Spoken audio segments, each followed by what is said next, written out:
Master minds commerce చదవాలనుకునే 10th inter విద్యార్థుల తొలి ఎంపిక. నమస్తే సరస్వతి ప్రదీప్ గారు. నమస్తే అమ్మా. ఒక మోటివేషనల్ స్పీకర్గా పేరెంటింగ్ టిప్స్ మీద కానీ లేకపోతే ప్రీ మ్యారిటల్ కౌన్సిలింగ్ కానీ ఒక కౌన్సిలర్గా అంటే ఎన్ని వీడియోస్ చూస్తుంటాను మాటల్లో చెప్పలేను. మీవి ప్రదీప్ గారివి కూడాను. నాకు మీతో పేరెంటింగ్ మీద కొన్ని టాపిక్స్ మాట్లాడాలి, డిస్కస్ చేయాలి, కొన్ని ప్రజలకి సుమన్ టీవీ ప్రేక్షకులకు అందించాలనే ఉద్దేశంతోనే నేను ఈ ఎపిసోడ్ స్టార్ట్ చేస్తున్నానండి. తప్పకుండా. పిల్లల విషయం తీసుకుంటే మేడం, నో అనే దాన్ని యాక్సెప్ట్ చేయలేకపోతున్నారు. ఎందుకు అంటే నా నాలెడ్జ్ ప్రకారం వాళ్ళు అడగక ముందే అన్ని కాళ్ళ దగ్గర తీసుకొచ్చి పెట్టేస్తున్నాం. అలా తీసుకోవటం అలవాటు అయిపోయిన పిల్లలకి ఎప్పుడైనా ఒక్కసారి ఏదైనా నో అంటే దాన్ని అసలు రిసీవ్ చేసుకోలేకపోతున్నారు. అది కరెక్ట్. ఇప్పుడు ఎట్లా అయ్యారంటే ఒక 10th వరకు మన చేతుల్లో ఉంటున్నారు, తర్వాత ప్రపంచంలోకి వెళ్ళిపోతున్నారు. కాలేజీలని, హాస్టల్స్ అని, జాబ్స్ అని, లేదా నెక్స్ట్ పెళ్లి. అవును. అలాంటి చోట చాలా ఇష్యూ అయిపోతుంది కదా. మనం ఇది ఎంతవరకు నేర్పించాలి? నో అనేది అసలు ఎప్పటి నుంచి అలవాటు చేయాలి పిల్లలకి?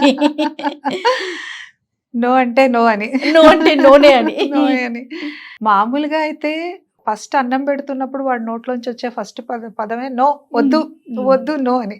అది మనం నో అన్నప్పుడు వాడు ఎట్లా తీసుకుంటాడు అనేది మనకి ఇప్పుడు తెలుసుకోవాలి. యాక్చువల్గా ఏమవుతుందంటే ఇది మానవ నైజం. నేను పడ్డాను కష్టం, నా పిల్లలు పడకూడదు అని ప్రతి తల్లిదండ్రులు అనుకుంటారు. పేరెంట్స్ అనేవాళ్ళు, నా చిన్నప్పుడు నేను ఈ కష్టం పడ్డాను, నేను ఆ షూ కొనుక్కోవాలనుకున్నాను, నేను కొనుక్కోలేకపోయాను, నేను ఆ డ్రెస్ వేసుకోవాలనుకున్నాను, వేసుకోలేకపోయాను, నా పిల్లలకి చెయ్యాలి అని ఒక తపన ఉంటుంది. అది సర్వసాధారణం. In the process of that, ఆ కోరిక, ఆ డిజైర్, వాళ్ళకి అటువంటి ఒక ఆశల్లో ఇలాంటి పరిస్థితులు ఉద్భవిస్తున్నాయని అనిపిస్తుంది. ఒకప్పుడు జాయింట్ ఫ్యామిలీస్లో పిల్లలు ఒకళ్ళని చూసి ఒకళ్ళు అడ్జస్ట్ అయిపోవటం, పెద్దవాళ్ళది రెండో వాళ్ళు వేసుకోవటం, రెండో వాళ్ళు మూడో వాళ్ళు వేసుకోవడం, ఇలాంటివి ఉండేవి ఒకప్పుడు. అలాగే అడ్జస్ట్ అయిపోవడం, మన దగ్గర చక్కగా వాళ్ళు కూర్చుని వాళ్ళు అంతలోనే ఆలోచించేవాళ్ళు, ఎక్స్ట్రా ఆలోచించేవాళ్ళు కాదు. ఇది మన జీవన విధానం, ఇది మన లిమిట్స్ అనేసి. రాను న్యూక్లియర్ ఫ్యామిలీస్ అయిపోయాయి. న్యూక్లియర్ ఫ్యామిలీస్లో కూడా ఏంటి, ఒక 2-3 పిల్లలు ఉన్నారు అనుకోండి, అన్న, అక్క, తమ్ముడు, చెల్లి, షేరింగ్ వచ్చేది వాళ్ళ మధ్య. అన్నం చూసి తమ్ముడు చూసి ఒక చెల్లె, అలాగా వాళ్ళల్లో వాళ్ళు అడ్జస్ట్ అయిపోవడం కానీ ఓకే అనే ఒక నేచర్ ఉండేది. ఇప్పుడు మీరు చెప్పింది వచ్చేప్పటికీ ఒక్కళ్ళే సింగిల్ చైల్డ్ ఉన్నప్పుడు ఎక్కువగా వచ్చే ఇది అవకాశం ఉంది. వాళ్ళు ఏదన్నా అడగగానే వీళ్ళకే ఫస్ట్ నచ్చేస్తుంది తల్లిదండ్రులకి, రే ఇది బాగుందని కొనియడం. వాడికి అడగాలి, ఇది అవసరము, ఇది అవసరం లేదు అనే ఒక డిఫరెన్సియేషన్ కూడా రావట్లేదు. నెసెసిటీకి వాంట్స్కి డిఫరెన్స్ ఉంటుంది. ఏది అవసరము, ఏది కోరిక. ఇది ఉంటే బాగుంటుంది అనుకోవడం అనేది ఒక వాంట్, కానీ అసలు ఇది అవసరం, ఇది మనకి, ఇది లేకపోతే ఎలాగా అనేది ఒక నెసెసిటీ. సో ఈ రెండింటి మధ్య కూడా వాళ్ళకి డిఫరెన్సియేషన్ తెలియట్లా. తల్లిదండ్రులు వాళ్ళే ఎక్కువగా ఈ ఆన్లైన్ షాపింగ్లకు అలవాటు పడిపోయో, లేకపోతే కొత్త లైఫ్ స్టైల్స్కి అలవాటు పడిపోయి ఎక్కువ సంపాదన, వాళ్ళకి ఒక ఎక్కువ కుషన్ ఉంది కదా ఖర్చు పెట్టుకోవడానికి. సో ఇవన్నీ కూడా మ్యాటర్స్ ద మోస్ట్. ఏమవుతుందంటే పిల్లవాడికి వీళ్ళకి నచ్చి వీళ్ళు తీసుకొచ్చి ఇచ్చేయడము. వీడికి ఏదో ఒక రకమైన షూ వీళ్ళు కొంటారు, వాడికి ఇష్టమైంది ఏదో ఒకటి ఇంకొకటి కొంటారు. 3-4 అవసరానికి మించిన జతలు, వాడికి మళ్ళీ అడగాలన్న అవకాశం కూడా లేకుండా. ఎప్పుడైనా ఇదే పరిస్థితిలో కొంచెం మీరు అన్నారు కదా, ఒక్కసారిగా రియలైజ్ అయిపోయో, నిజంగానే ఆ రోజున జేబులో డబ్బులు లేకపోతేనో, నిజంగానే ఆ రోజు కొనే అవకాశం టైం లేకపోతేనో, ఇవాళ కాదమ్మా అని చెప్పడానికి కూడా లేదు. నో, వాళ్ళు దే కాంట్ యాక్సెప్ట్ ఇట్. ఎందుకంటే వాళ్ళకి అసలు ఆ తేడా తెలియలేదుగా, వాళ్ళకి అసలు లేకపోవడం అనే ఒక ఇది తెలియలేదు పిల్లలకి. ఎప్పుడూ అబండెన్స్లో ఉండడమే తప్ప ఇది అవసరం, ఇలాంటి అవసరాలు ఉంటాయి, మనకన్నా అండర్ ప్రివిలేజ్డ్ వాళ్ళు ఉన్నారు, వాళ్ళు షూ కాదు కదా చెప్పులు కూడా కొనుక్కోలేని స్థితిలో ఉన్నారు అనే ఒక అవగాహన లేకపోవడం వల్ల వీళ్ళకి ఇక్కడికి తీసుకోలేకపోతున్నారు. చిన్నప్పటి నుంచి కూడా నేనేది పిల్లల్ని కష్టపెట్టమని చెప్పట్లేదు, కానీ కష్టం తెలిసేలా పెంచండి అని చెప్తున్నాను. రైట్. చాలా తేడా ఉందమ్మా. ఏసీ రూమ్స్లో పెరుగుతారు, ఇంట్లో ఏసీ రూమ్, కార్లో ఏసీ, స్కూల్కి వెళ్తే సెంట్రలైజ్డ్ ఏసీ, మొత్తంగా ఏసీలో వెళ్ళొస్తాడు పిల్లవాడు, వాడు ఎండ కన్నెరగడు. అలా పెంచుకోవడం తల్లిదండ్రులకు కూడా ఇష్టమే. కానీ ఇమాజిన్ ఒకరోజు ఎప్పుడో ఎర్రటి ఎండలో కారు టైర్ ఫ్లాట్ అయింది, కాసేపు కాస్త వెయిట్ చేయాల్సి వచ్చింది, వాడు కూర్చోగలడా? అసలు బయట దిగగలడా? హిస్ నాట్ యూస్ టు కదా ఆ కైండ్ ఆఫ్ లివింగ్కి.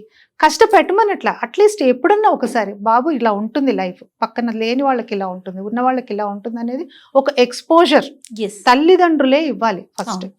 అది చూపించిన రోజున నాన్న మన దగ్గర ఈ రోజు డబ్బు లేదు, నిన్న ఉంది కొనిపెట్టా, ఈ రోజు లేదు, నువ్వు ఈ రోజు వెయిట్ చేసావంటే రేపటి రోజున మళ్ళీ మనకు వస్తుంది. ఇలాంటివి సిచ్యువేషన్స్ పిల్లలు కూడా ఏం అంత తెలియకుండా ఏం లేరండి. ఇదివరకు రోజుల్లో అమ్మ అటెళ్లకు మా అమ్మాయికి చెప్పేవాళ్ళం మేము, నాన్న నేను వస్తాను వెంటపడేది వాళ్ళ నాన్నతోనే ఏదైనా ఊరికి. లేదు అక్కడ రైల్వే ట్రాక్ అంతా మునిగిపోయింది, వర్షం వచ్చేసింది అనగానే ఓకే అనుకునేది. అంత ఇన్నోసెన్స్ కొంచెం ఉండేది. నువ్వెలా వెళ్తున్నావు అని అడగలా. ఇప్పుడు పిల్లలకి అలాంటిది లేదు కదా. వాళ్ళకి వాళ్ళ లాజిక్ కానీ, వాళ్ళ అనాలిసిస్ కానీ, వాళ్ళ జనరల్ నాలెడ్జ్ కానీ నెక్స్ట్ లెవెల్లో ఉంది. ఇప్పుడు మీరు చెప్పినట్లుగా వర్షం పడింది అనగానే గూగుల్ చేసేస్తున్నారు ఎంత వర్షం పడింది, ఏ రేంజ్ లో ఉంది, మరి మీరు ఎలా వెళ్తారు, ఎన్ని క్వశ్చన్స్ వచ్చేస్తున్నాయి కదండి. ఒక రకంగా వెల్కమింగే, సంతోషమే, కాదనట్లేదు. మరి అంత తెలివైన పిల్లలు ఉన్నప్పుడు వాళ్ళకి అనాలిసిస్ కూడా నేర్పించాలి. ఇది ఇలా, ఇది రైట్, ఇది రాంగ్. ఉన్న వాళ్ళు ఉంటారు, లేని వాళ్ళు ఉంటారు. మన దగ్గరే ఒక రోజు డబ్బులు ఉంటాయి, ఒక రోజు ఉండవు. కరోనా లాంటి సిచ్యువేషన్స్ చూసి వచ్చాము. ఇవన్నీ కూడా రియల్ లైఫ్ సిచ్యువేషన్స్ ని పిల్లల్ని మనమేం భయపడాల్సిన అవసరం లేదు. వాళ్ళకి చూపించి ఇలా ఉంటుంది, ఇలా ఉంటుంది అని చెప్తే అర్థం చేసుకు, పెద్దవాళ్ళ కన్నా ఇంకా ఎక్కువ పిల్లల్లో అర్థం చేసుకునే తత్వం. వాళ్ళు మైనల్ లాంటి వాళ్ళండి.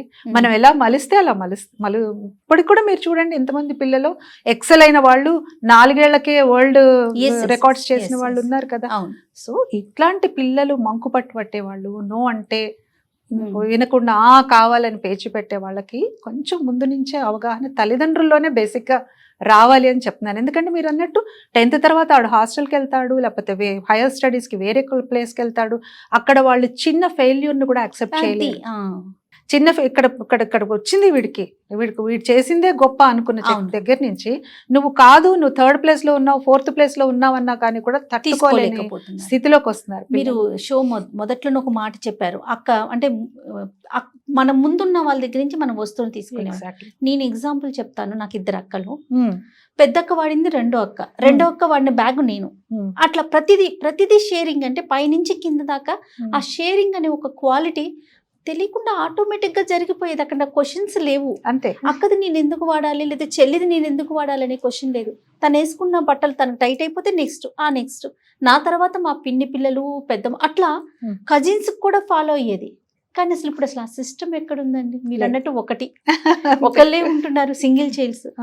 వాళ్ళకి ఇంకా షేరింగ్ లేదు. వాళ్ళకి షేరింగ్ ఏంటి, వాళ్ళకి అబండెన్స్. ఒక జత దగ్గర 10 జతలు ఉంటున్నాయి. వాల్యూ తెలియట్లేదు. ముందుగానే అంటే మార్పు అనేది పేరెంట్స్ వైపు నుంచే రావాలంటే ఫస్ట్ పేరెంట్ నుంచే రావాలండి. పేరెంట్సే రావాలి. పేరెంట్స్ నుంచే. నా చిన్నప్పుడు నేను చేయలేకపోయాను, ఇప్పుడు కావాలి అనుకోవడం వరకు ఓకే, ఒప్పుకుంటాను. కానీ వాడు కూడా పరిపూర్ణంగా ఎదగాలి. ఇప్పుడు మీరు ఒక చిన్న ఎగ్జాంపుల్ చెప్తా అండి. సీతాకోకచిలుక ఎలా అయిందండి? మంచి ఎగ్జాంపుల్. అదెంత ప్యూపా దశ, ఎన్ని దశలు దాటుకుని స్ట్రగుల్ అయ్యి లోపల ఫ్లూయిడ్స్ అన్ని ఫామ్ చేసుకున్న తర్వాత ఎగిరింది. అయ్యో కష్టపడిపోతుందని ముందే కట్ చేస్తే అది ఇంకా జీవితాంతం ఎగరలేదు కదా. ఆ కథ అందరికీ తెలుసు. మరి అలాగే పిల్లలు కూడా అంతే. Let them have that strength in there wings.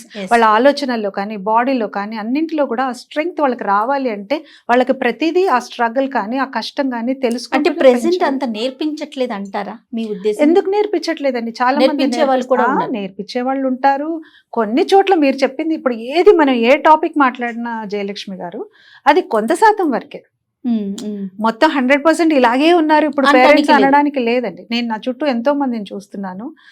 వాళ్ళు ఎంత బాగా పెంచుతున్నారు పిల్లల్ని, ఆల్రౌండ్ డెవలప్మెంట్ ఇస్తున్నారు. ఒకప్పుడు చదువే మా అప్పుడు చిన్నప్పుడు ఎలా ఉంది, ఇది పాట ఎక్కువసేపు పాడినా, డాన్స్ క్లాస్కి వెళ్తా అన్నా చదువు భంగం అయిపోతుంది అన్న ఫీలింగ్ కదా. ఎప్పుడు కూడా మేమెప్పుడు అలాగా అనుకోలేదు. ఎక్స్ట్రా కరిక్యులర్ యాక్టివిటీస్ డెఫినెట్ గా మన మెయిన్ కరిక్యులం కి కాంప్లిమెంట్ చేస్తాయి, సపోర్ట్ చేస్తాయి. ఇప్పుడు అక్కడ మనం డ్రామాలో డైలాగ్ గుర్తుపెట్టుకున్నాం అంటే ఇక్కడ ఖచ్చితంగా ఒక పైథాగరస్ థియరీ గుర్తుపెట్టుకుంటాం. ఇది మా సిద్ధాంతం. కానీ ఒకప్పుడు అలా లేదు కదా. చదువుకోవాలి, నువ్వు పాటలు, నువ్వు యాక్టింగ్లు అంటే నీకు ఇక్కడ చదువు ర్యాంక్స్, డాక్టర్లు, ఇంజనీర్లు. కానీ ఇప్పుడు చాలా చేంజ్ వచ్చింది. అన్నిట్లో ఎంకరేజ్ చేస్తున్నారు పిల్లల్ని. తల్లిదండ్రులు టైం పెట్టుకుని వెళ్ళి వాళ్ళకి ప్రాక్టీసులకి తీసుకెళ్తున్నారు, క్లాసుల్లో చేర్పిస్తున్నారు. అందరిని అనటానికి లేదు, ఒక వర్గం వాళ్ళకే మనం మాట్లాడేది. అంతే డెఫినెట్ గా.